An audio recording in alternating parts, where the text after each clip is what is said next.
हरिओम। सभी का आज की श्लोक कक्षा में स्वागत है। हम लंबा गहरा सांस भरते हुए त्रिवार ओंकार और प्रार्थना करेंगे।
आइए हम सब मिलकर प्रेम से बोले, ज्ञानी बने और हमारे पूर्वजों के भांति अपने कर्तव्य का पालन सदा करते रहे। तो चले आज सुनते हैं आज का श्लोक।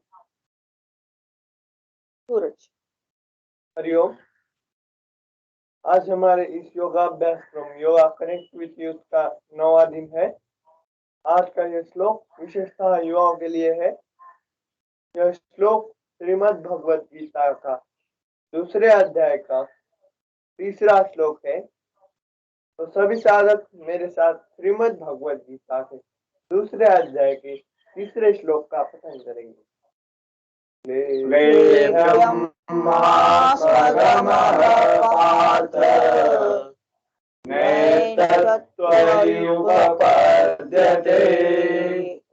शुद्धं हृदय दौर्बल्यं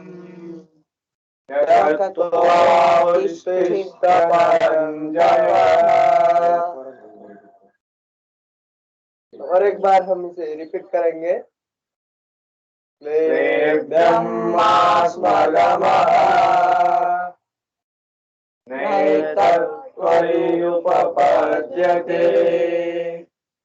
शूद्रं हृदय दौर्बल्यं त्यक्त्वोत्तिष्ठ परन्तप। इसका अर्थ है, हे प्रतापपुत्र, ऐसी हीन नपुंसकता को मत प्राप्त हो, यह तुम्हें शोभा नहीं देती है। हे शत्रुओं के दमन करता, हृदय की शुद्र दुर्बलताओं का त्याग कर युद्ध के लिए खड़े हो जाओ। यह स्वामी विवेकानंद जी का अत्यधिक प्रिय श्लोक है। वह कहते हैं, इस श्लोक में गीता का पूरा सार बताया गया है। अगर आपके पास पूरे गीता पठन का समय नहीं है तो केवल और केवल आप श्रीमद् भगवत गीता का यह एक श्लोक का पठन कर लीजिए, तो आपको पूरे गीता पठन का लाभ प्राप्त होगा। इसीलिए उठो, जागो और ध्येय प्राप्ति तक रुको मत। Rise, awake and not stop not till the goal is achieved. अब हम मुड़ते हैं योगाभ्यास की ओर। तो खड़े हो जाए और करेंगे सूर्य नमस्कार।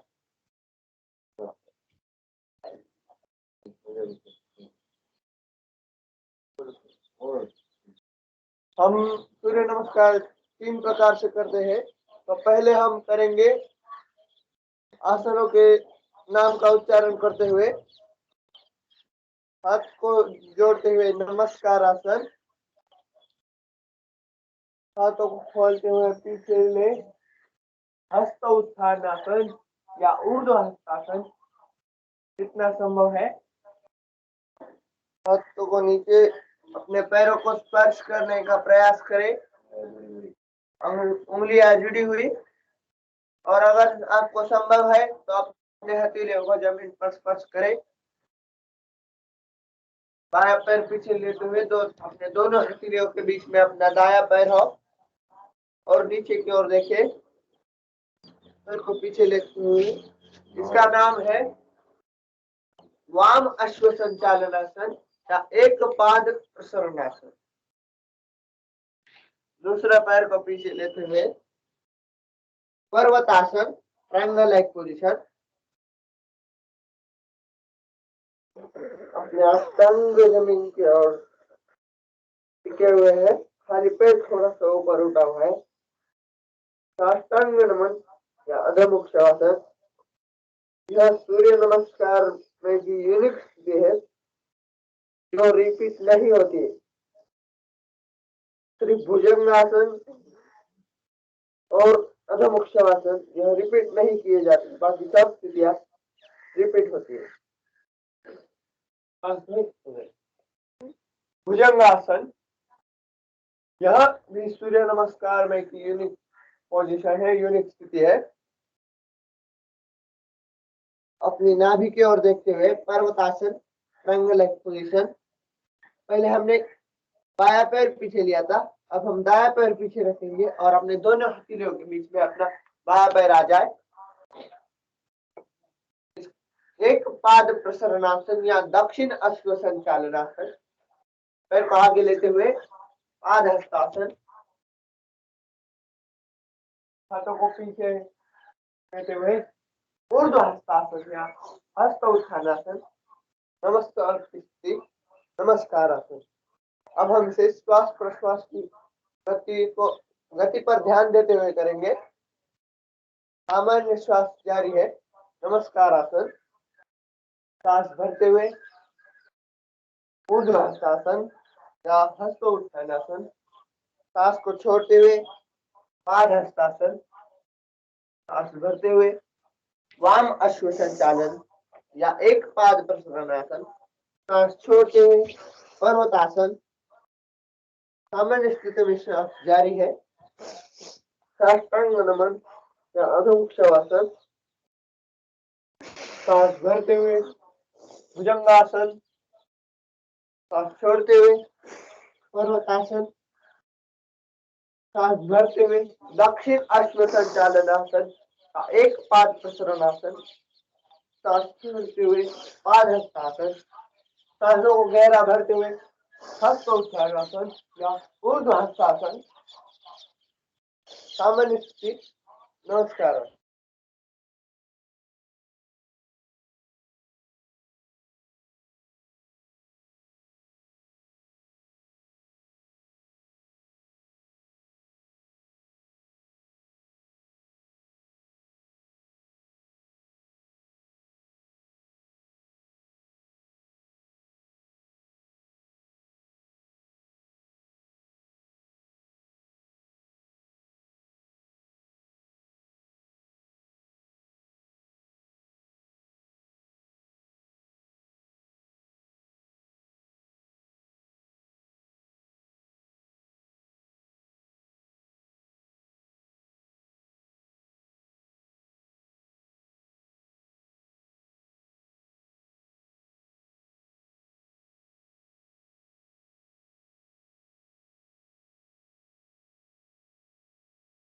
सर व्हिडिओ दिसत नाहीये. Dayma sir, Dayma sir, hello hello, Dayma sir, hello hello sir, video दिसत नाहीये. सारिका मॅडम लेट झाल्यात वाटतं.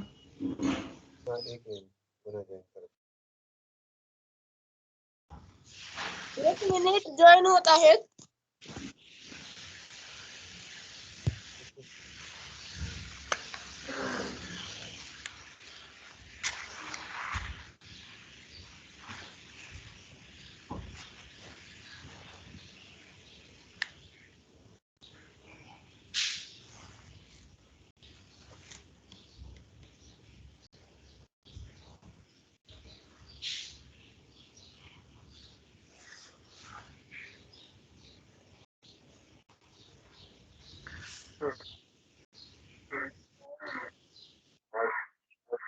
मॅडम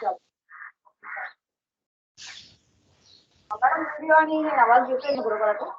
हो मॅडम, हो.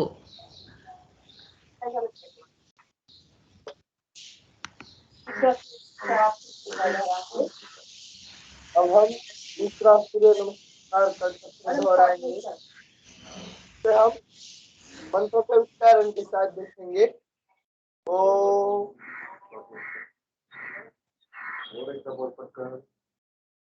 मैडम स्पॉटलाइट हाँ, yes. Okay okay.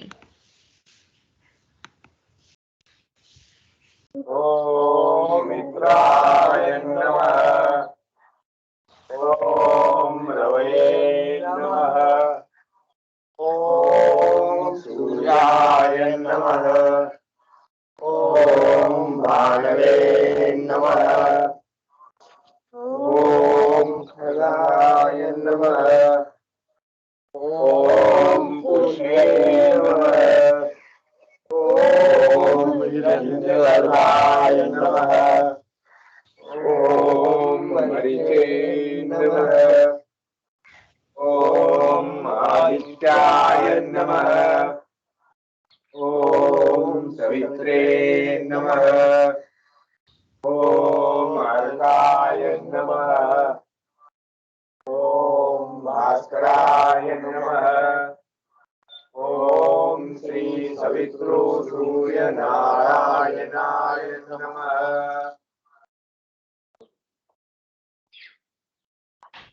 सूर्य नमस्कार का लाभ एक संस्कृत मंत्र में बताया गया है, जिसका उच्चारण हम करेंगे।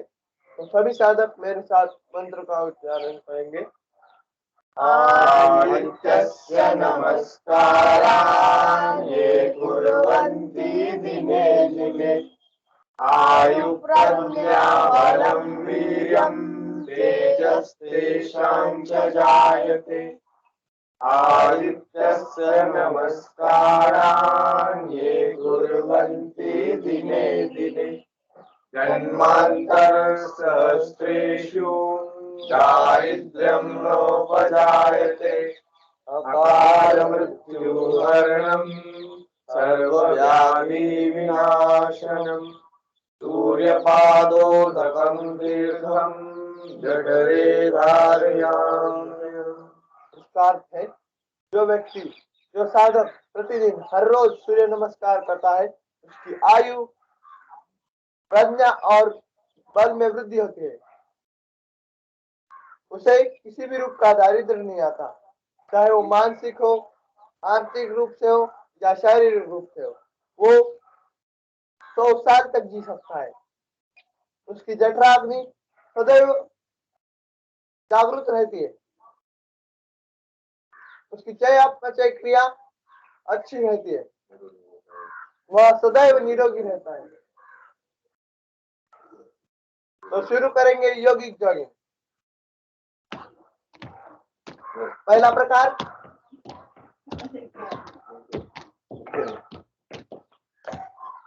अपने हाथों को कोहनियों में मोड़ते हुए और पैरों को भी कोहनियों में मोड़ते हुए, पैरों को घुटने में मोड़ते हुए करते रहिए योगिक जॉगिंग का पहला प्रकार।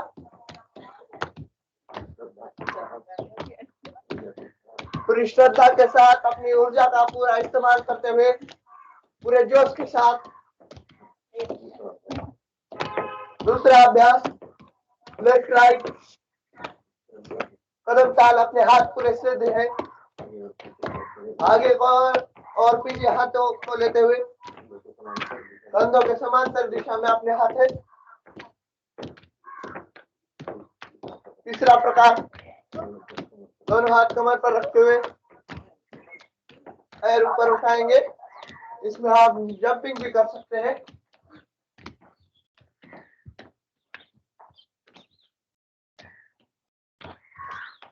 चौथा प्रकार, उत्कट आसन। वर्चुअल कुर्सी पे हमें बैठना है। इसे कुर्सी आसन भी कहा जाता है।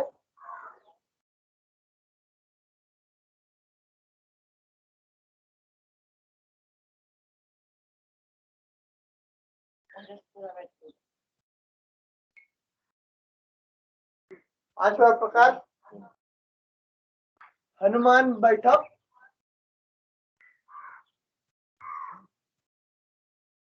अपनी पूरी क्षमता का उपयोग करें, जितना संभव है उतने नीचे जाने का प्रयास करें। अगर बच्चे हैं, युवा है तो पूरा नीचे जा सकते हैं, लेकिन जिसको संभव नहीं है वो अपनी क्षमता के अनुसार करते रहे।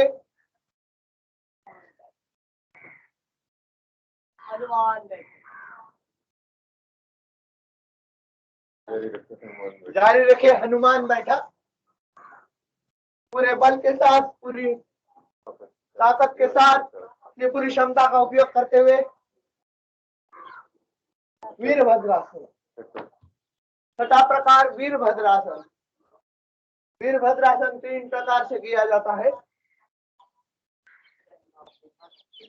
जंघाओं पे हाथ रखते हुए, या कमर पर हाथ रखते हुए, या फिर दोनों हाथ सीधे पक्षियों की तरह, जैसे वो जस कर रहा है।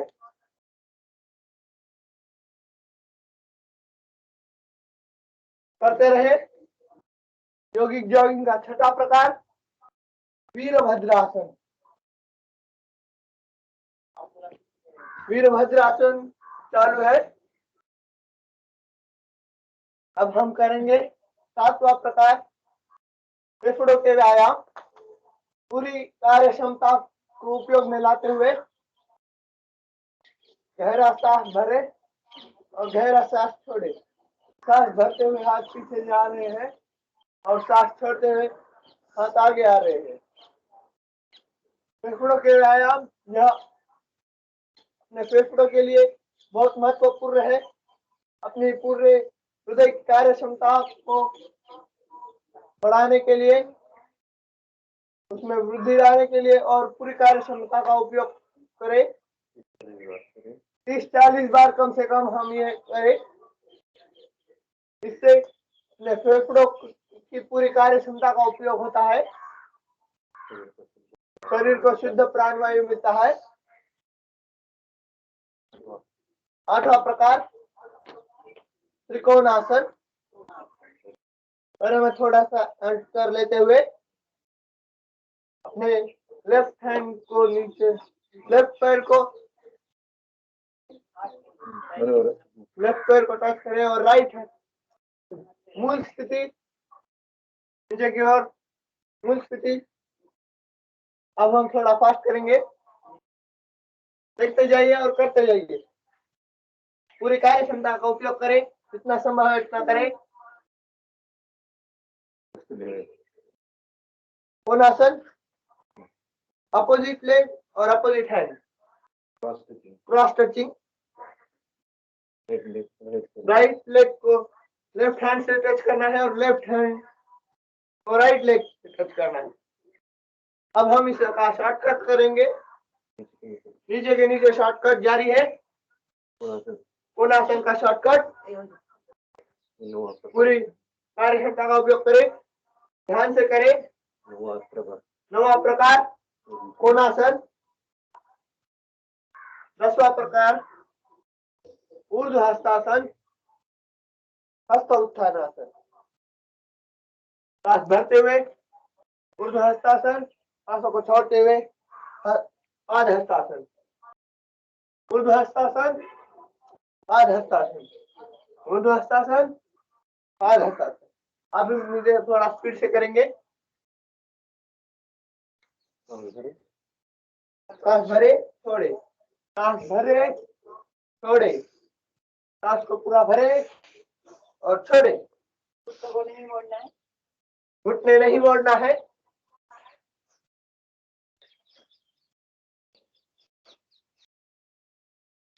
ग्यारहवां प्रकार पीटी। 1 2 3 4 5 6 7 8 9। तीव्र गति से करेंगे। यह 11वां प्रकार पीटी, योगिक जॉगिंग का 11वां प्रकार, जिसमें एक्यूप्रेशर का उत्तम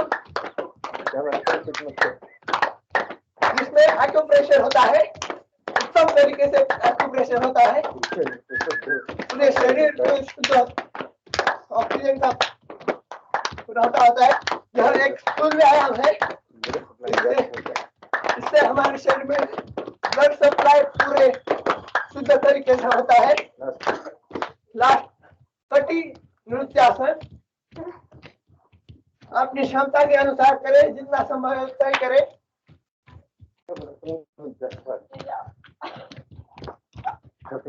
थकने पर शवासन में लेट जाए। शवासन, विश्राम।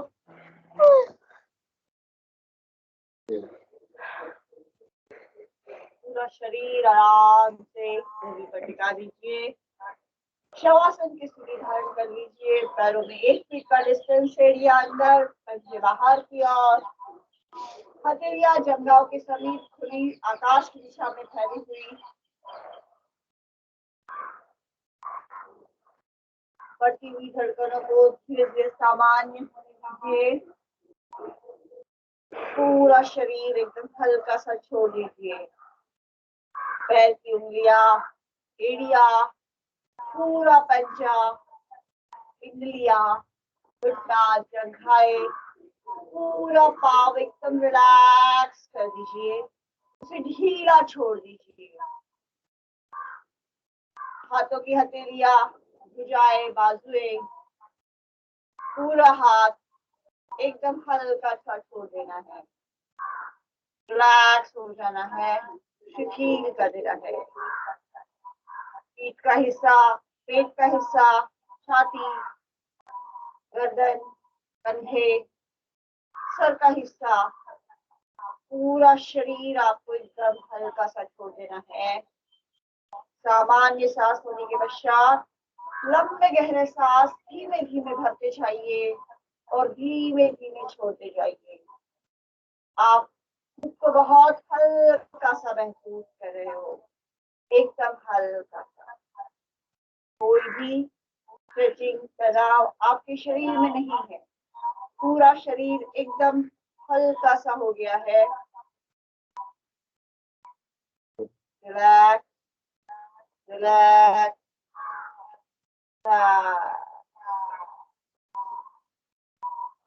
हर एक जॉगिंग के पश्चात आप 2 से 5 मिनट का शवासन कर ले तो सारी थकान दूर हो जाती है। अब धीरे धीरे हमें आना है पूर्व स्थिति में। राइट पाव को मोड़ते हुए आराम से घुटनों से मोड़ेंगे। राइट हाथ की हथेली को लेफ्ट साइड में भूमि पर रखकर आराम से उठकर बैठना है। शवासन से वापस आते समय आप हरदम ध्यान रखिए कि धीरे से उठना चाहिए। कोई जल्दबाजी या हड़बड़ी आपको उठते समय नहीं करनी है। धीमे धीमे उठते जाते हैं। और अभी आपने किया शवासन, तो चलिए अब करेंगे हम लोग आगे कुछ और योगाभ्यास। तो चलिए बैठकर करने वाले आसनों का आरंभ कर लेते हैं। आपके पास जैसा समय हो उसके हिसाब से आपको अपना एक नियम बना लेना है कि आप आधा घंटा है, 1 घंटा है, तो आप अपने हिसाब से अपना टाइम टेबल बना लीजिए कि मुझे कौन से आसन करना है, कौन से नहीं। कभी कोई कीजिए, कभी कोई कीजिए। तो चलिए बैठकर कर लेते हैं हम लोग। अब पहले गोमुखासन। तो चलिए गोमुखासन करेंगे। लेफ्ट पाव को नीचे की ओर, राइट पाव को ऊपर की ओर लेते हुए गोमुखासन। जो हमारे लिए अधिक लाभदायी है वही आसन हम लोग यहाँ पर अधिक दोहराते हैं। तो चलिए राइट हाथ को पीछे से लेंगे, लेफ्ट हाथ को नीचे की साइड से, दोनों हाथ एक दूसरे को पकड़ने की कोशिश करेंगे। और यह स्थिति है आदर्श स्थिति गोमुखासन की। गर्दन को सीधा रखेंगे, पीठ की रीढ़ की हड्डी को सीधा रखेंगे, होठों को बंद। स्थिति में आपको कुछ सेकंड तक बने रहना है, कम से कम 5-10 सेकंड, आधा मिनट, 1 मिनट, अपनी क्षमता के हिसाब से आपको इसमें होल्डिंग करना है। फिर धीरे धीरे विश्राम, वापस पूर्व स्थिति में हाथों को लेते हैं।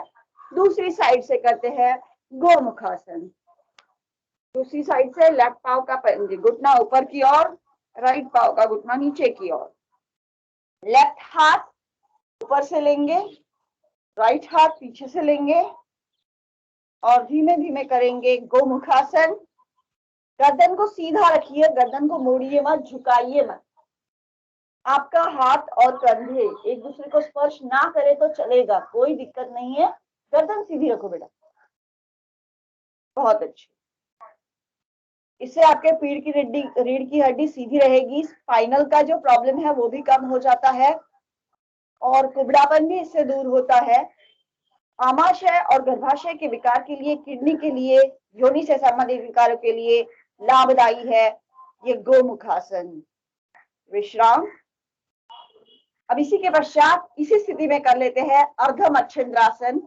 जो पाव आपने ऊपर लिया है बस उसी को खड़ा, घुटने को खड़ा कर दीजिए, भूमि पर पंजा टिका दीजिए। लेफ्ट पाव ऊपर की ओर, घुटना मोड़ा हुआ है तो लेफ्ट हाथ को भूमि पर पीछे की ओर रखते हैं, राइट साइड के हाथ को सामने से निकालकर गर्दन पीछे की साइड में। इस स्थिति में आपको करना है अर्ध मच्छिंद्रासन। होल्डिंग। आप महसूस करते होंगे कि आप जब इस तरह से आसन करते हो तो पेट में मरोड़ सा आता है, जैसे कपड़े निचोड़ते हो वैसे पेट में मरोड़ आता है, जिससे उदर रोगों का शमन होता है और किडनी यकृत के विकारों से आपको छुटकारा पाने के लिए ये आसन लाभदायी होते हैं। विश्राम। इसके पश्चात दूसरी साइड से करेंगे अर्ध मच्छिंद्रासन। बहुत से लोगों की समस्या होती है कि सुबह सुबह गैस कब्ज के कारण उनका पेट साफ नहीं होता, एसिडिटी बढ़ जाती है, सर दर्द शुरू हो जाता है। तो ये सारा अगर आपको कम करना है तो ये आसन आपके लिए लाभदायी है, जिसमें आपके पेट में मरोड़ आते हैं और आपका पेट साफ होने में, डाइजेशन सिस्टम में आपको ये सहायता करता है। अर्ध मच्छिंद्रासन। विश्राम। अब इसी के पश्चात कर लेते हैं हम लोग इसी की तरह का वक्रासन। दोनों पांव पहले लंबा करके दंडासन की स्थिति धारण कर लेते हैं। फिर लेफ्ट पांव को घुटनों से मोड़ते हुए लेफ्ट पांव को जंघाओं के सभी पंजे को रख लिया अपने घुटनों के समीप। लेफ्ट हाथ पीछे की ओर, राइट हाथ पेट के सामने से निकालकर जो पांव लंबा है उसके घुटने का स्पर्श, गर्दन पीछे की साइड में। यह है वक्रासन। इसका और मच्छिंद्रासन का लाभ आपको एक समान मिलता है। कई लोगों को मच्छिंद्रासन डिफिकल्ट जाता है, कई लोगों को वक्रासन डिफिकल्ट जाता है। दोनों में से एक भी आप कर सकते हो। लाभ आपको दोनों में समान मिलेंगे। इससे बढ़ा हुआ अगर आपका ढेरी है, बढ़ा हुआ पेट है, तुंडी बड़ी है तो वो धीरे धीरे कम हो जाएगी। वापस आपको विश्राम की स्थिति लेनी है।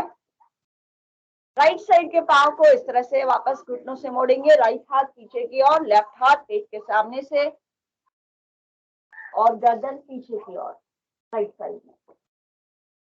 इसे कहा जाता है वक्रासन। अब बहुत से लोगों का ये हाथ ऐसे पकड़ के नहीं आता, तो वो यहाँ तक भी आए तो कम से कम कोशिश तो कर ही लीजिए, ताकि धीरे धीरे आप हमारी तरह फ्लेक्सिबल हो जाएंगे और अपने शरीर को सही तरह से उपयोग में लाएंगे। विश्राम। अब आइए करते हैं वज्रासन के समूह के आसन। तो सबसे पहले वज्रासन की स्थिति धारण कर लेते हैं। वज्रासन में आपके अंगूठे को अंगूठा स्पर्श करे और नितंब के को आपको अपने दोनों एड़ियों के बीच में आराम से खुले को रखना है। कोई जल्दबाजी या कहीं पे भी आपका गलत जगह पर लोड ना हो, इसका ध्यान आपको रखना है। हाथ इस तरह आपने जंघाओं पर रख दिए, पीठ की रीढ़ की हड्डी को सीधा रखा, तो इसे कहा जाता है वज्रासन की स्थिति। जो भोजन के पश्चात अगर आप करते हो तुरंत 5 से 10 मिनट तक, तो आपका डाइजेशन सिस्टम सुदृढ़ रहता है, वो अच्छा रहता है, एफिशिएंट रहता है और आपका खाना अच्छे से पच जाता है। अब इसके पश्चात हम लोग इसी के समूह का करते हैं मंडूकासन। हथेलियों को सामने लेते हुए अंगूठे को हथेली में लेंगे, मुट्ठी को बंद करेंगे, धीमे से मुट्ठी को बंद किया, नाभि के आसपास अंगूठे वाली साइड को लगा दीजिए, सांस को गहरा भर लीजिए, सांस छोड़ते हुए सामने की ओर शरीर को झुकाना है, गर्दन आपको सीधी रखनी है, भूमि पर शीश नहीं टिकाना है। इसमें आपको नाभि के आसपास के कंपनों को महसूस करना है। मंडूकासन पाचन तंत्र के लिए, आमाशय के लिए, गर्भाशय के लिए, उदर विकारों के लिए, डायबिटीज के लिए, हाई बीपी, लो बीपी के लिए बहुत ही लाभदायी है। तो आपको मंडूकासन नियमित रूप से करोगे तो ऐसे कोई डिसीजेस आपके समीप भी नहीं आ पाएंगे। तो चलिए धीरे धीरे सांस भरते हुए वापस सीधा हो जाते हैं। फिर से एक बार इसी को दोहराते हैं, सांस को भर लेते हैं, सांस छोड़ते हुए नीचे की ओर झुकना है ऋषिकेश। नाभि की कंपन को महसूस कीजिए। स्थिति में होल्ड कीजिए, कुछ समय बने रहिए, फिर वापस धीरे धीरे सांस भरते हुए सीधा हो जाइए। अब मंडूकासन का दूसरा प्रकार देखेंगे, जिसमें हथेली, लेफ्ट हथेली को नाभि के ऊपर रखिए, लेफ्ट के ऊपर राइट हथेली को रख दीजिए, उंगलियां जोड़ी हुई आपको रखनी है। बहुत ज्यादा चीज आ रही है तो फिर धीरे से आपको वापस सांस को भर लेना है।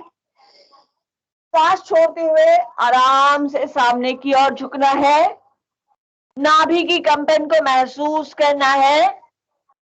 इससे पेट में जो गैस कब्ज बनती है वो दूर हो जाती है, इसलिए डाइजेशन सिस्टम भी अच्छा होता है।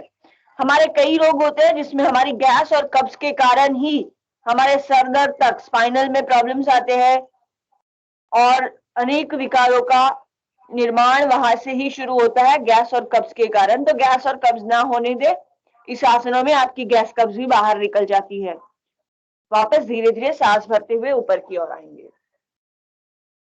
अब इसी में कर लेते हैं दूसरा आसन, जिसे कहा जाता है अर्धचंद्रासन। तो घुटनों के बल खड़े हो जाते हैं, हाथों को वक्षस्थल के सामने फोल्ड कर लीजिए, पैर के पंजे जुड़े हुए हो और सांस भरते हुए आपको शरीर को पीछे की ओर झुकाना है। सांस छोड़ते हुए वापस सीधा हो जाना है। तो ये आपकी क्षमता के हिसाब से आपको करना है। इसके पश्चात करेंगे हम लोग अर्धवृष्टासन। हाथों को कमर पर रख लेते हैं, हथेलियां कमर पर रख लीजिए और धीरे धीरे शरीर को पीछे की ओर सांस भरते हुए झुकाएंगे। होल्डिंग जितना बन पाए उतना कीजिए, धीरे धीरे सांस भरते हुए सीधा हो जाइए। इसके पश्चात करेंगे हम लोग पूर्ण वृष्टासन की स्थिति। धीमे धीमे आपको हाथ को घुमाते हुए अपनी एड़ी को स्पर्श करना है और पूर्ण वृष्टासन की स्थिति धारण करनी है। विश्राम, सांस भरते हुए वापस तो सीधा हो जाते हैं।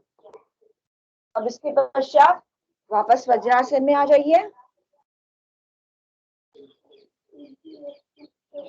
अब हम लोग करते हैं शशांक आसन। हमने अभी पीठ को ऊपर पीछे की ओर घुमाया था, तो उसका काउंटर आसन जिसे कहा जाएगा शशांक आसन।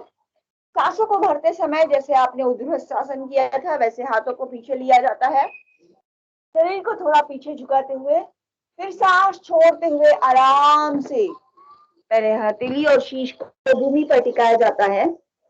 जैसे आप भगवान के मंदिर में नमन करते हो उस तरह की ये स्थिति है शशांक आसन, खरगोश की पोस्चर। नीचे झुकने के पश्चात आप सांस पर श्वास ले सकते हो, छोड़ सकते हो, कोई दिक्कत नहीं है। इस स्थिति में बने रहने से आपके पीठ कमर को राहत मिलती है और आपका शरीर फिर से रिलैक्स हो जाता है। लंबे गहरे सांस अगर आप इसमें 1-2-4 बार भर लो तो आपकी थकान दूर हो जाती है। वापस आते समय पहले हाथों को और फिर शीश को उठाते हैं सांस भरते हुए।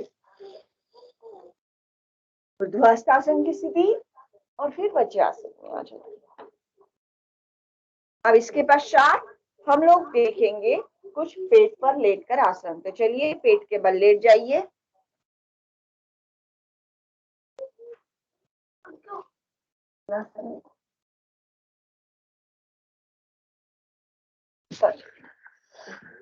पेट के बल करेंगे हम लोग सबसे पहले भुजंगासन। हाथों को छाती के समीप, हथेलियों को जमीन पर टिकाएंगे, थोड़ी जमीन पर टिकी हुई, पैर के पंजे एक दूसरे को टिके हुए, पैर पूरे लंबे। धीरे धीरे सांस भरते हुए आपको जितना संभव है अर्धवृष्टासन, पूर्ण वृष्टासन वो आपको करने की कोशिश करनी है।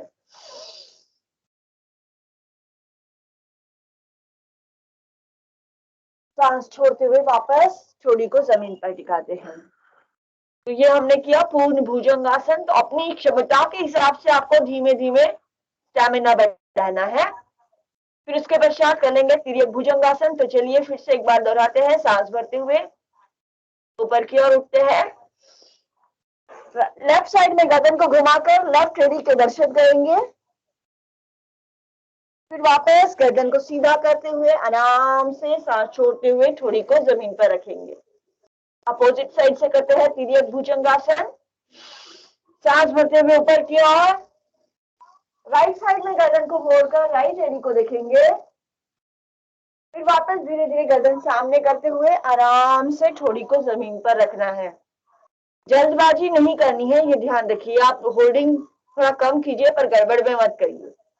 धीरे धीरे वापस अपने दोनों हाथों की हथेलियां जंघाओं के समीप फैला दीजिए। अब कर लेते हैं शलभासन का अभ्यास। तो चलिए लेफ्ट पांव को सीधा उठाएंगे, थोड़ी जमीन पर टिकी हुई, जितना आपको संभव है उसमें होल्ड कीजिए। विश्राम। सांस छोड़ते हुए पैरों को भूमि पर, राइट साइड के पांव को उठाएंगे, सीधा उठाना है, घुटनों से नहीं मोड़ना है। ध्यान रखिए शलभासन, इसमें कमर पेट के विकारों से राहत मिलती है। धीमे धीमे वापस पैर को भूमि पर टिकाते हैं सांस छोड़ते हुए। अब दोनों हथेलियां जंघाओं के नीचे ले लीजिए। जंघाओं को हाथों की उंगलियों से प्रेस करते हुए दोनों पांव एक साथ उठाने की कोशिश कीजिए। सांस भरते हुए पांव उठाते हैं, सांस भरते हुए नीचे लेते हैं। जब आप सांस भर के पांव उठाते हो तो आपको तकलीफ कम होती है। धीमे धीमे वापस सांस छोड़ते हुए पैरों को भूमि पर रखेंगे। अब इसके पश्चात कर लेते हैं धनुरासन का अभ्यास। दोनों घुटने से मोड़ते हुए पैरों को थोड़ा समीप ले लीजिए, पीछे के साइड में एड़ियों के समीप का पोर्शन आपको पकड़ लेना है। फिर धीरे से सांस भरते हुए आगे और पीछे से आपको शरीर को उठाने की कोशिश करनी है। जितना बनता है उतना होल्ड कीजिए। थक जाओ तो सांस छोड़ते हुए आराम से शरीर को भूमि पर टिकाइए, पैरों को लंबा कर लीजिए। अब इसके पश्चात हम लोग करेंगे मकरासन का अभ्यास, जिसमें विश्राम की स्थिति होती है। हाथों की हथेलियां कपाल जहां टिका सकते हो वहां पर आराम से रख लीजिए।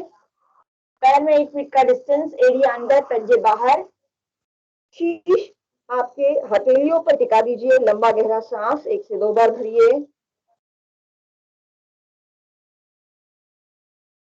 आराम से सांस को भरते हुए छोड़ना नहीं। इससे जो भी आपके पीठ कमर में तनाव आया था वो रिलैक्स हो जाता है। बस 1-2 सांसों में ही आपको फर्क नजर आता है। चलिए धीरे धीरे लेफ्ट साइड में मुड़ते हुए हम लोग पीठ के बल लेट जाते हैं।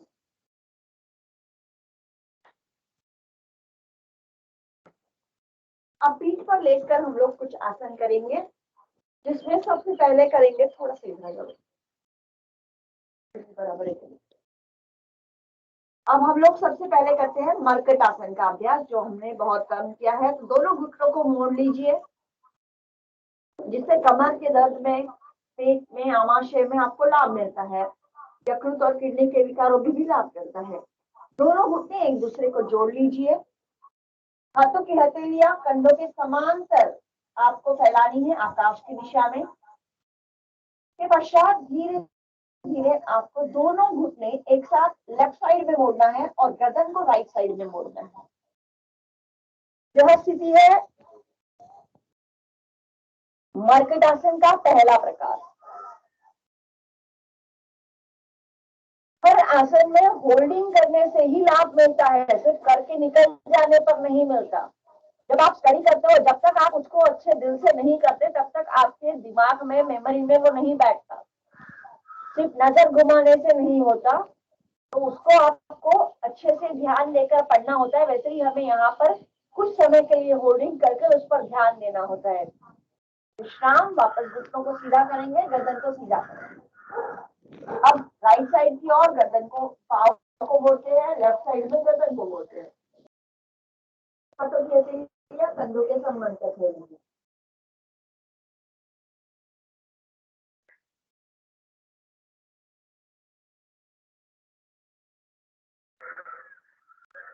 विश्राम, फिर से सीधा कर लिया। अब 1 फीट का डिस्टेंस अपने दोनों घुटनों में कर लीजिए। हाथों की पोस्चर में कोई बदलाव नहीं करना है। अब लेफ्ट साइड में जब आप दोनों घुटने एक साथ मोड़ोगे तो आपको समझ में आएगा कि आपकी लेफ्ट वाली एड़ी के ऊपर राइट वाला घुटना इस तरह से स्पर्श करेगा।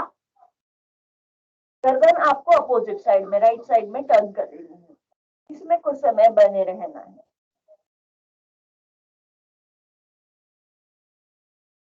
विश्राम, पूर्व स्थिति में दोनों घुटने ऊपर की ओर, गर्दन सीधी। अब राइट साइड की ओर दोनों घुटने मोड़ेंगे तो लेफ्ट एड़ी पर राइट घुटना, राइट एड़ी पर लेफ्ट घुटना आपका स्पर्श करेगा। गर्दन लेफ्ट साइड में स्पर्श करेगी। यह है मर्कट आसन का दूसरा प्रकार।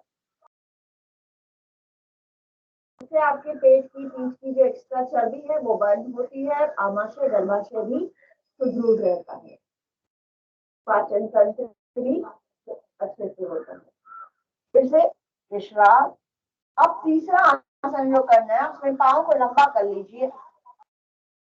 हाथों की स्थिति वैसे ही, कंधों के समांतर, हाथ पूरे फैले हुए। अब लेफ्ट साइड के पाँव को उठाएंगे और राइट हाथ में आपको थमाना है। गर्दन लेफ्ट साइड में। इसे कहा जाता है मर्कट आसन का तीसरा प्रकार।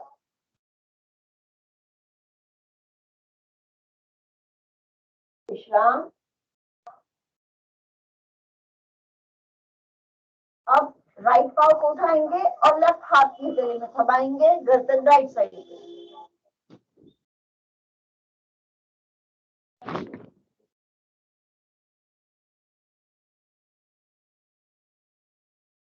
विश्राम। दोनों पाँव एक दूसरे को जोड़ लेते हैं। इसके पश्चात कर लेते हैं पवन मुक्तासन का अभ्यास। हाथों की हथेलियां आपको अपने जंघाओं के समीप रख लेनी है। दोनों घुटने एक साथ मोड़ेंगे। अब जिसे स्पाइनल या कमर दर्द का विकार नहीं है वो दोनों एक साथ कर सकते हो, और अगर आपको स्पॉन्डिलाइटिस या कमर में अधिक तीव्र दर्द है, कोई गैप है, तो आप एक एक पाँव से करेंगे। तो दोनों पाँव एक साथ छाती के समीप हमने घुटने मोड़े हुए ले लिए। अब हाथों को इंटरलॉक करते हैं और हाथों से छाती को प्रेस करते हैं।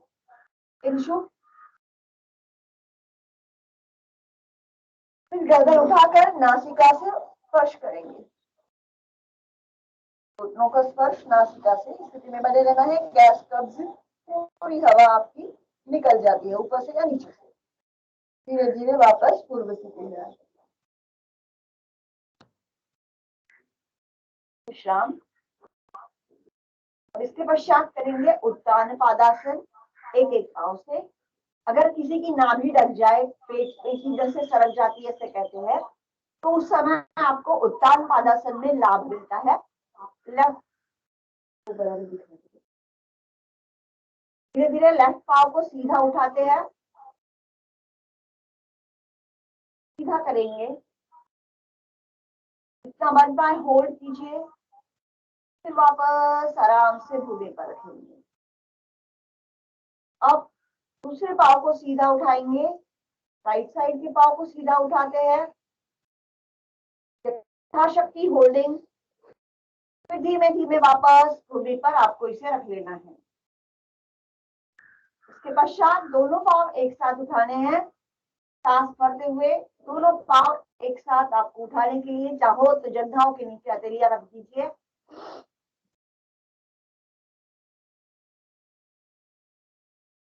विश्राम। अब धीरे से कर लेते हैं हम लोग इसमें कंधरासन या सेतु बंधासन।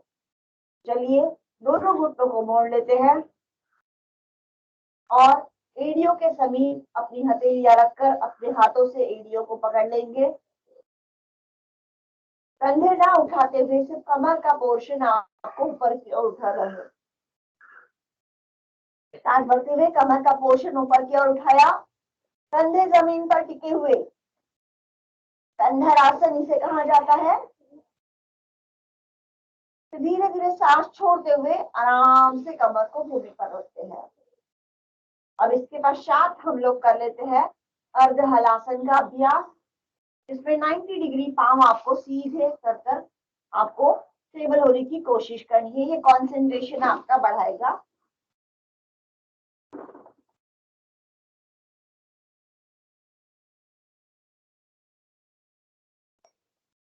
घुटनों को मोड़ना नहीं है, सीधा करने की कोशिश कीजिए। अगर पकड़ में ना आए तो इस तरह हथेली से आपको घुटनों को पकड़ लेना है, पाँव को सीधा रखकर होल्ड करने की कोशिश करनी है। नए नए लोग जिसने कभी कुछ नहीं किया है वो लोग दीवार के सहारे भी इस तरह से आप कुछ क्षणों के लिए अपने शरीर को स्टेबल करने की कोशिश कर सकते हो। विश्राम। अब इसके पश्चात हमें करना है सर्वांगासन का अभ्यास।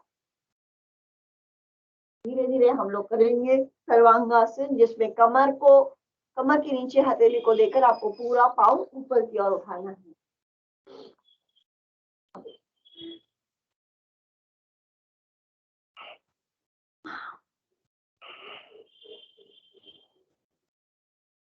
यह है सर्वांगासन, जो बालों के लिए भी लाभदायी है।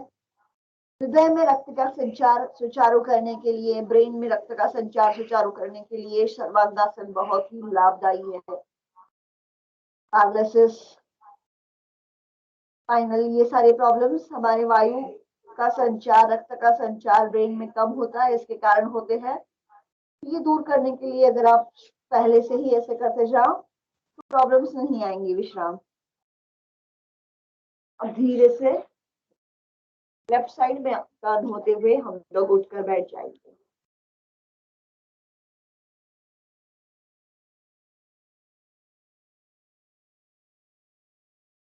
चलिए अब उठकर बैठकर हम लोग करेंगे प्राणायाम का अभ्यास।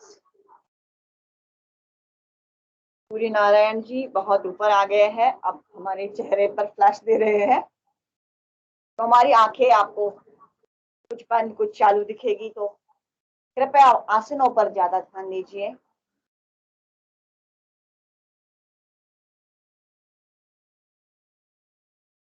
अब हमें करना है भस्त्रिका प्राणायाम। आराम से लंबा गहरा सांस नासिका से लेना है और नासिका से ही सांसों को छोड़ना है। सांस नाक से लेना है और नाक से छोड़ना है।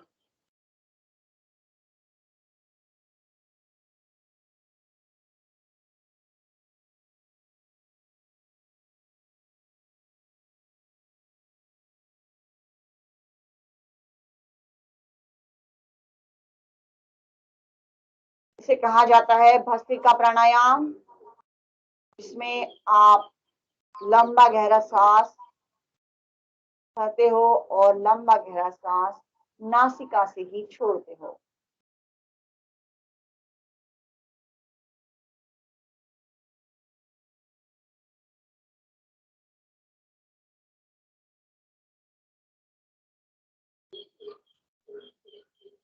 नियमित रूप से कम 5 से 7 मिनट के लिए आपको भस्त्रिका करना चाहिए, जिससे आपका कंसंट्रेशन अच्छा रहेगा, ब्रेन में आपके ऑक्सीजन का सप्लाई अच्छा रहेगा।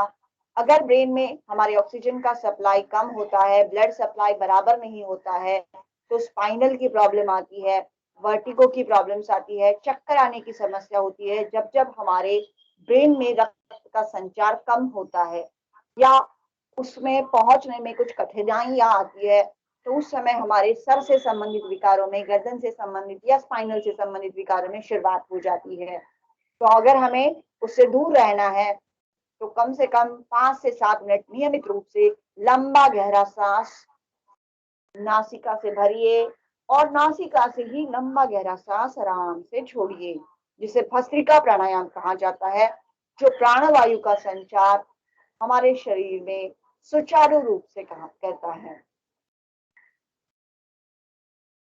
बहुत से लोग ये करते समय ऐसे नाक की हलचल करते हैं, ऐसे ऐसे करते हैं। तो आपको ऐसे नहीं करना है, आराम से हमें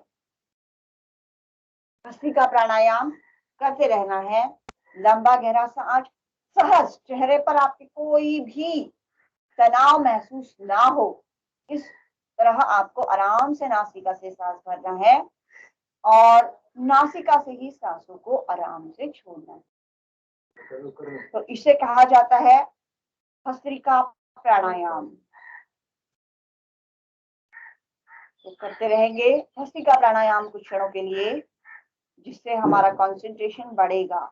अपने ही श्वासों पर आपको ध्यान देना है। लंबा गहरा सांस भरते रहना है और लंबा गहरा सांस आराम से छोड़ते रहना है।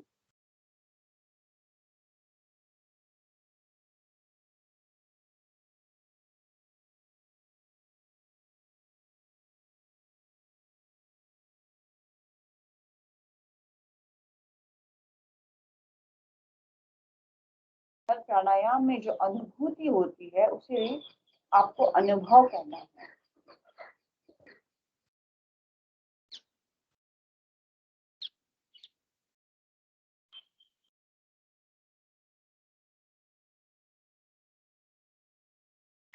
हमारे शरीर का आलस्य दूर चला जाता है, हम स्फूर्तिले बने रहते हैं जब तक हमारे शरीर में अच्छे से प्राणवायु का रक्त का संचार अच्छे से होता है। तो आइए अब करते हैं दूसरा प्राणायाम, जिसे कहा जाता है कपालभाति प्राणायाम। तो कपालभाति में हमें नासिका से झटके से सांसों को छोड़ना होता है। लास्ट के 10 मिनट में हम लोग आज क्वेश्चन आंसर्स ले लेंगे। अगर आपके कुछ डाउट है तो आप 10 मिनट में हमें पूछ लेना, और संभव हो तो वीडियो ऑन कर देना 10 मिनट में, ताकि आप सभी के स्क्रीनशॉट मैडम अच्छे से ले सके। तो चलिए करते हैं कपालभाति प्राणायाम। झटके से नासिका से सांस को छोड़ना है, पेट को अंदर लेना है। सही है या गलत खुद का इवैल्यूएशन करने के लिए एक हाथ नासिका के पास, एक हाथ पेट पर रखकर भी आप झटके से सांस छोड़ते समय ये महसूस कर सकते हो।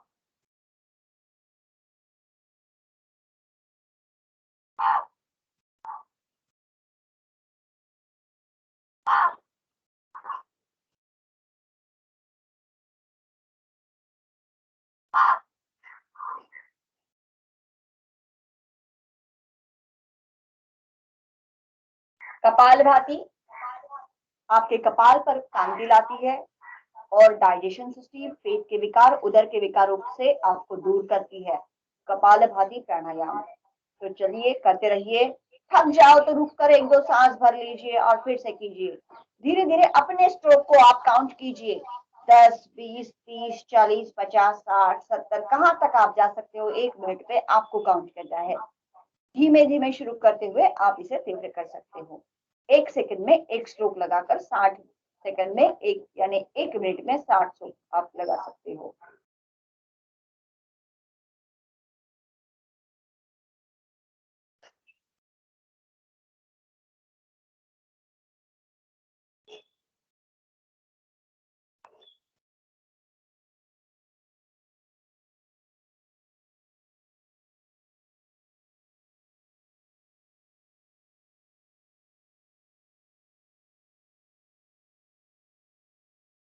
सिर्फ जब आप नासिका से हवा छोड़ते हो तभी आवाज आती है। सांस अंदर दबे कदमों से जाती है, उसकी आवाज नहीं होती। बहुत से लोग कपालभाति गलत तरीके से कैसे करते हैं, मैं आज आपको गलत तरीका कैसे किया जाता है लोगों की तरफ से वो दिखा रही हूँ। सही तरीका हार्दिक कंटिन्यू कर रहा है। गलत तरीके से लोग करते हैं और फिर कहते हैं कि मैंने ऐसे किया लेकिन मेरे पेट में दर्द होने लग गया, मेरी कमर में दर्द होने लग गया, मेरा नाक दुखने लग गया, कुछ तो दुखने लग गया। तो ये दुखने के कारण होता है कि आपका कुछ ना कुछ गलत हो रहा है। तो बहुत से लोग जब कपालभाति करते हैं तो अपने मुंह को टेढ़ा मेढ़ा करते हैं, और जब सांस को छोड़ते तब पेट बाहर आता है। अब मुझसे पेट बाहर सांस छोड़ते समय नहीं आता, क्योंकि हमें अभ्यास ऐसे हो गया है कि हम लोग कपालभाति करते समय बराबर सांस बाहर जाता है और पेट अंदर जाता है। तो गलत तरीके से लोग अपने चेहरे के हाव भाव बिगाड़ कर करते हैं, ऐसे करते हैं। ये कोई जरूरत नहीं है इसको आपको चेहरे को बदलने की, फेस को बदलने की। आप फेस को बिगाड़िए मत, आराम से सहज भाव से कीजिए कपालभाति प्राणायाम।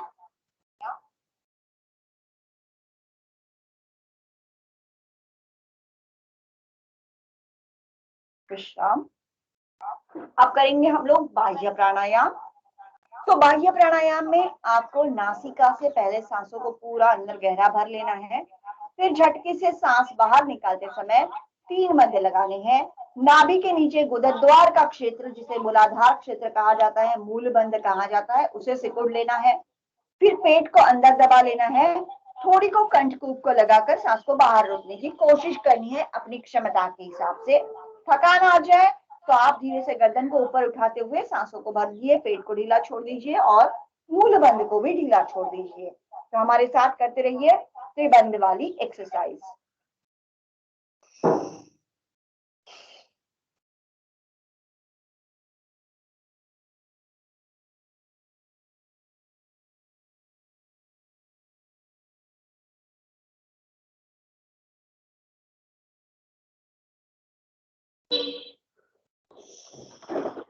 विश्राम।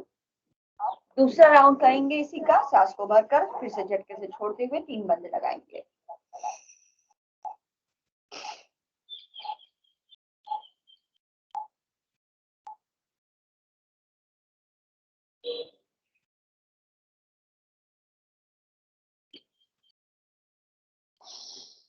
विश्राम। फिर से करते हैं तीसरा चक्र इसी का, सांस भरकर झटके से छोड़ेंगे।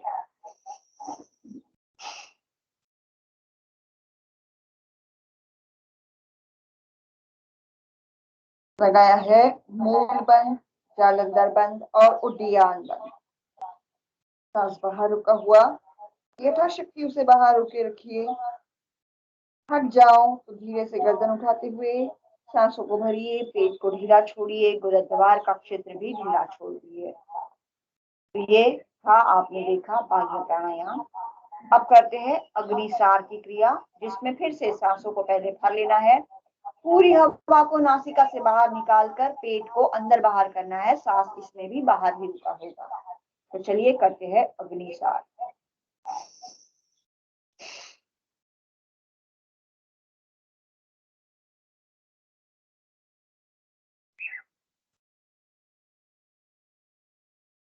विश्राम। फिर से करेंगे अग्निसार प्राणायाम।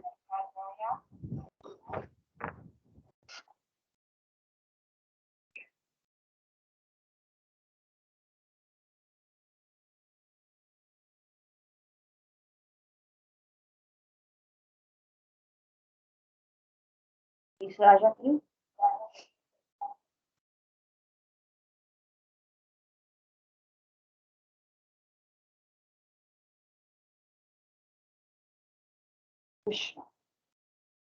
अब इसके पश्चात हम लोग करते हैं उज्जाई प्राणायाम, जिसमें आपको नाक से सांस को अंदर खींचना है, कंठ को सिकुड़कर कंठ से आवाज निकालनी है, सांस को अंदर रोके रखना है और फिर धीरे से जब आपको छोड़ने की इच्छा हो तो राइट नोज को क्लोज करके लेफ्ट से छोड़ना है। तो आप हमारे साथ करते रहेंगे उज्जाई प्राणायाम।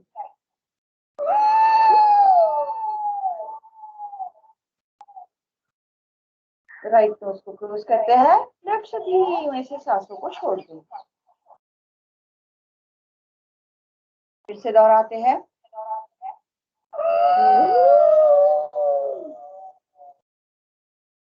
राइट नोज को क्लोज करेंगे, लेफ्ट से धीमे। तीसरा चक्र।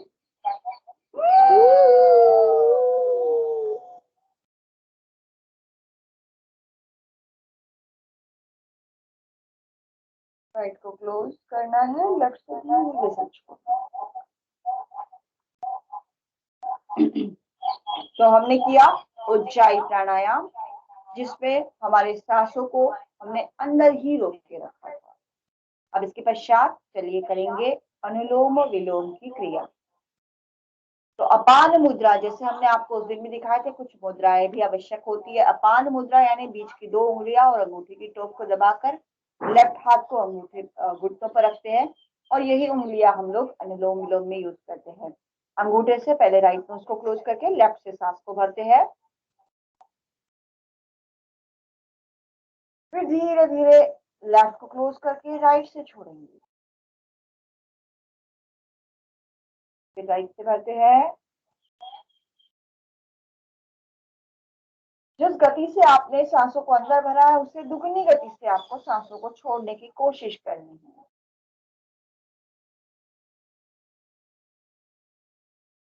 तो करते रहिए अनुलोम विलोम प्राणायाम, जिससे आपका मेधा वृद्धि बढ़ेगी, गति बढ़ेगी। बीपी हाई या लो दोनों केस में अनुलोम विलोम आपके ब्रीदिंग को नॉर्मल करेगा और आपकी बीपी को भी मेंटेन रखेगा।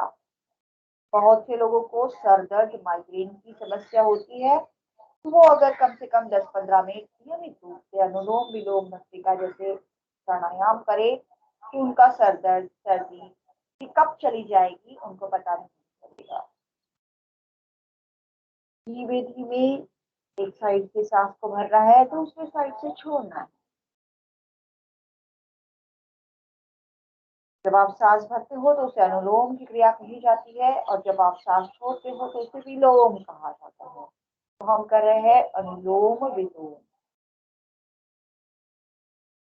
अर्धांग वायु जिसे हम पैरालिसिस कहते हैं, उसमें भी अगर अनुलोम विलोम करवाया जाए तो उसका लाभ जो भी पीड़ित है उसे आराम जल्दी मिल जाता है और हमारे शरीर में वायु का संचार अच्छे से होने से जो इम्बैलेंस के कारण पैरालिसिस हुआ है उसमें भी रिकवरी के चांसेस बढ़ जाते हैं। तो करते रहते हैं अनुलोम विलोम।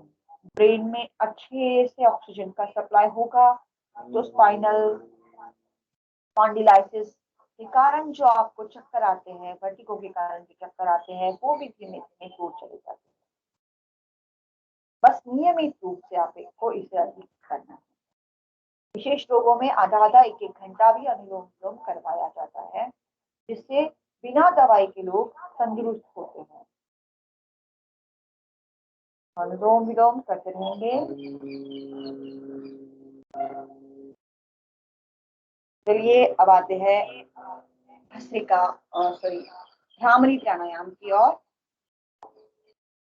फर्स्ट फिंगर आईब्रोज के ऊपर, शेष 3 उंगली आंखों के ऊपर, अंगूठे से कर्ण भाग को अंदर बंद किया और सांस भर के भौरे की तरह हम लोग 3 बार गुंजन करेंगे। तो चलिए हमारे साथ करते रहिए भ्रामरी प्राणायाम।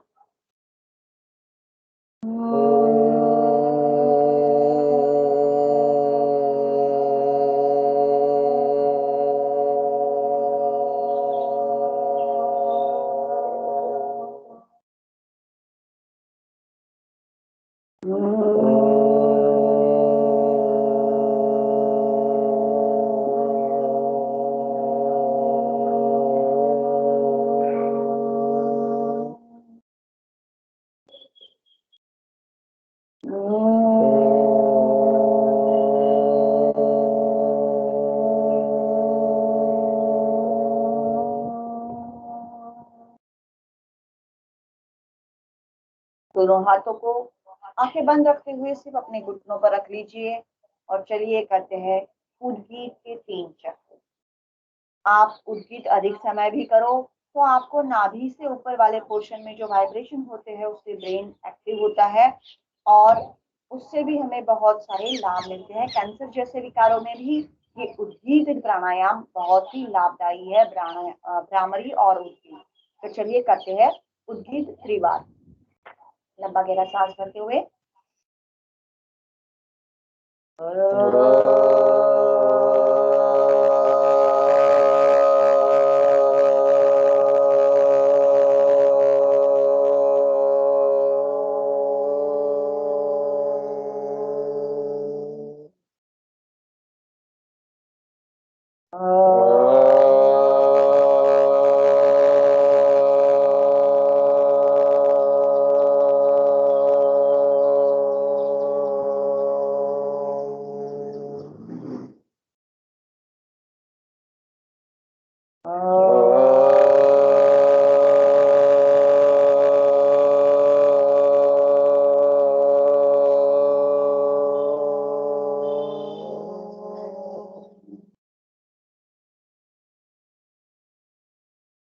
पर कुछ क्षणों के लिए ध्यान दीजिए। प्रणव ध्यान जिसे कहा जाता है।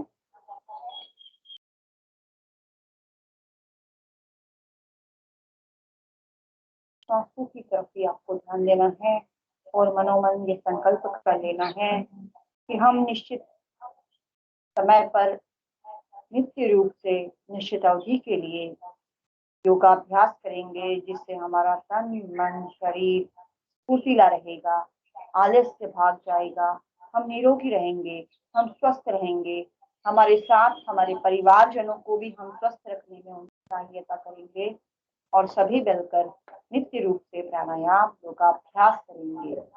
चाहे आप आधा घंटा करो, लेकिन नियमित रूप से आपको इसे करना चाहिए। चलिए अब दोनों हाथ की हथेलियां शीश के ऊपर लेकर ताली बजाते हैं। हाथों की हथेलियों का घर्षण करेंगे। गरम गरम हथेलियां अपने साइनस पॉइंट्स पर और चेहरे पर आराम से मलिए।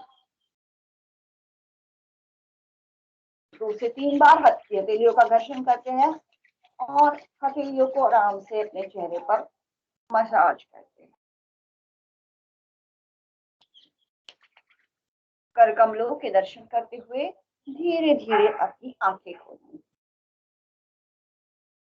कराग्रे वस्ते लक्ष्मी करमध्ये सरस्वती करमूले तु गोविंदम प्रभाते करदर्शनम समुद्रवसने देवी पद्मस्तन मंडले विष्णुपत्नी नमोस्तुभ्यं पादस्पर्शम। तो चलिए अब हम लोग करते हैं सिंह गर्जना।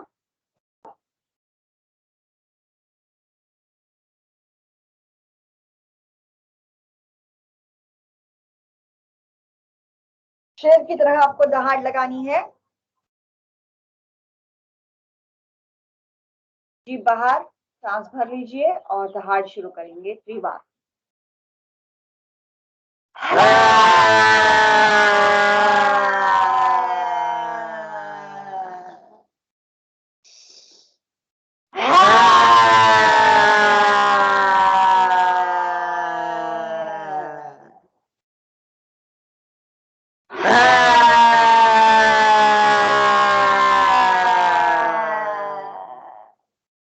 गले की मसाज करेंगे।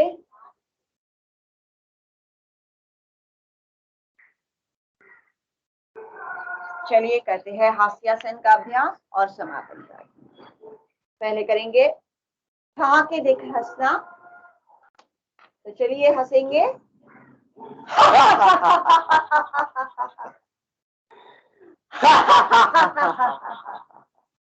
ऐसे हंसी ना आए तो घर में एक लोगों को देख के हंस लीजिए।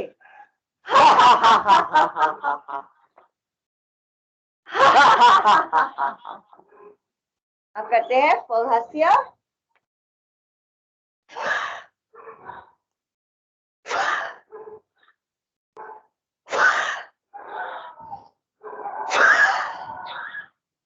Smile please.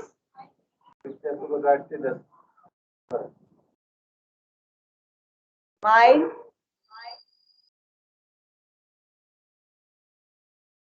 कल जो आपकी एग्जाम होने वाली है वो 8 से 10 में आपका एग्जाम लिंक आपके पास आ जाएगा। 8 से 10 में आपको एग्जाम देनी है। उसके लिए फीडबैक फॉर्म आपने लिखकर रखा ही होगा। बस उसकी एक इमेज, फीडबैक फॉर्म में कॉलेज का नाम, शिविर का अवधि, समय और आपकी सिग्नेचर, ये चीजें हमें बहुत ही आवश्यक है। तो ये आपको उसमें रखनी है और आपका जो भी अभिप्राय है वो आपको उसमें लिख देना है। उसकी एक इमेज निकालकर अपने मोबाइल में या लैपटॉप में जिससे आप एग्जाम देने वाले हो उसमें उसे स्टोर करके रख लीजिए, ताकि कल के गूगल फॉर्म में आप उसे अपलोड कर सको। दूसरी चीज आपको असाइनमेंट के तौर पर जो दी गई थी, जिसमें आपको अपने कम से कम एक फैमिली मेंबर के साथ आपकी 1 से 5 फोटोएं आपको निकालना है। योगाभ्यास करते समय किसी भी आसन में वो फोटोएं हो सकती है। एक व्यक्ति अलग अलग फोटो में, अगर आपके फैमिली मेंबर्स भी आपके साथ एग्जाम दे रहे हो तो आपकी जो फोटोज है वो एक समान भी हो तो कोई दिक्कत वाली बात नहीं है, पर 1 से मैक्सिमम 5 तक ही फोटो आपको अपलोड करना है।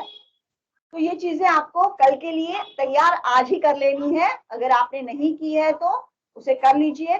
सुबह 8 से 10 में आपको ये एग्जाम देना है। 25 मार्क का 25 क्वेश्चन आपके होंगे, 50 मार्क का एग्जाम होगा, 100 अंक उसके लिए होंगे।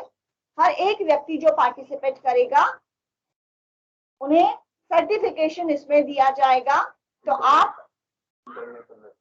इंटरनल आपके 50 मार्क आपके अटेंडेंस के ऊपर, आपके सक्रिय पार्टिसिपेशन के ऊपर है।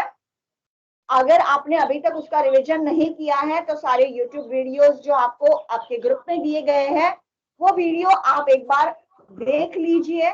उसके कमेंट बॉक्स में अपना नाम और कुछ कमेंट दे दीजिए तो आपकी अटेंडेंस भी वहां पर लग जाएगी। जो कुछ कारणवश ये नहीं कर पाए होंगे तो आपकी अटेंडेंस वहां पर कंसीडर की जा सकती है। तो योगाभ्यास और दैनंदिन अटेंडेंस मैडम ने जो रिकॉर्ड में ली है वो भी हम लोग उसमें देखेंगे। तो आप लोगों को बस अंतर्गत गुण तो उसके बेस पर मिल जाएंगे। अच्छे से अगर आपने क्लास अटेंड कर ली या वीडियोस भी देख लिया, स्टडी मटेरियल भी पढ़ लिया, तो भी आप एग्जाम अच्छे से क्वालिफाई कर पाओगे। इतना विश्वास अपने आप पर रखिए और कल की एग्जाम में आप सभी सहभागी हो जाइए। तो चलिए, स्टडी मटेरियल भी आपको दिया हुआ है, वो भी आपको पढ़ लेना है, उस पर एक नजर घुमा लेनी है। तो चलिए अब करते हैं समापन की प्रार्थना।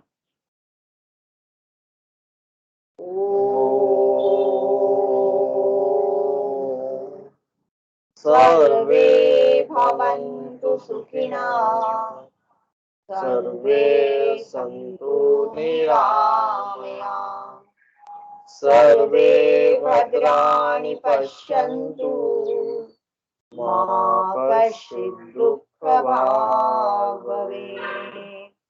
ओम शांति शांति शांति।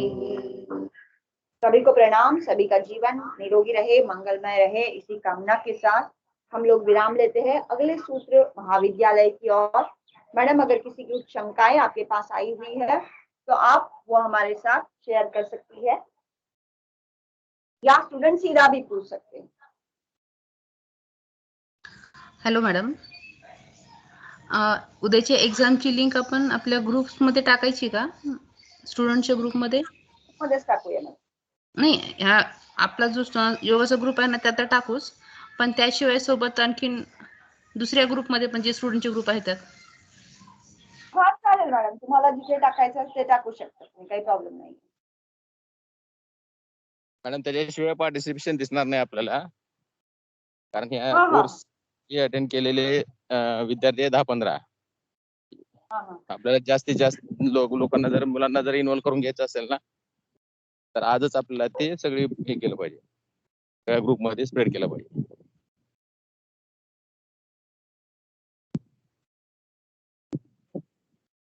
Madam, mike hello. बंद झालं तुमचा. हॅलो. त्यांनी केलं वाटतं. हा, तर आता आपण काय करायचंय की ज्या ज्या ग्रुपमध्ये तुम्हाला वाटतं त्या ग्रुपमध्ये तुम्ही ती माहिती स्प्रेड करा, काही हरकत नाहीये. आपला उद्देश आहे की लोकांनी योगाभ्यासाचं स्टडी मटेरियल वाचावं आणि योगाचा अभ्यास करावा. व्हिडिओज बघून आणि चॅप्टर्स पण बघून ते लोक आपली स्टडी करून उद्याचा एक्झाम देऊ शकतात, काही अडचण नाहीये. तर आपण ज्या ग्रुपमध्ये आपल्याला शेअर करायचे त्या ग्रुपमध्ये ते शेअर करायला काहीही अडचण नाही. अधिकात अधिक विद्यार्थी त्यामध्ये पार्टिसिपेट जर झाले तर आपल्या आणि विद्यार्थ्यांच्या दोघांचंही हित त्याच्यामध्येच असेल.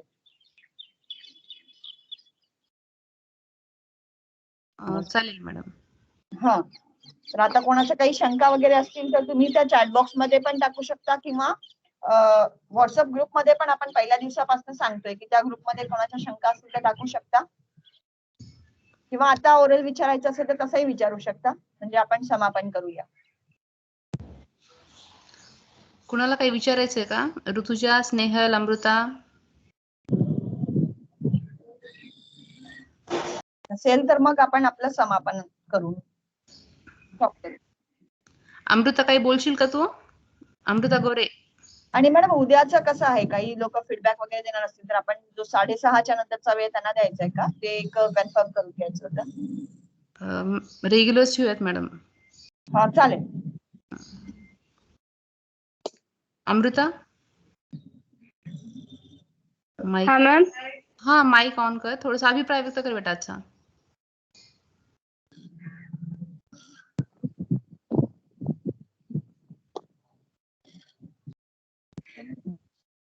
माझं मत आहे.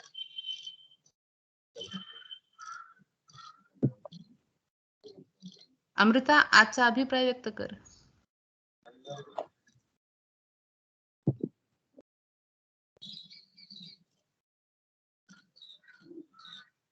आज हमारा नवा सेशन था. हमने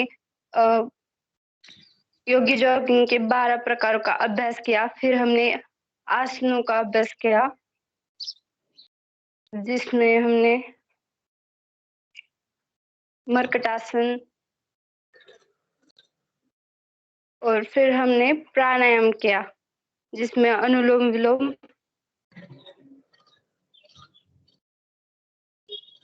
अभ्यास के. इन प्राणायाम का अभ्यास किया हमने. Thank you.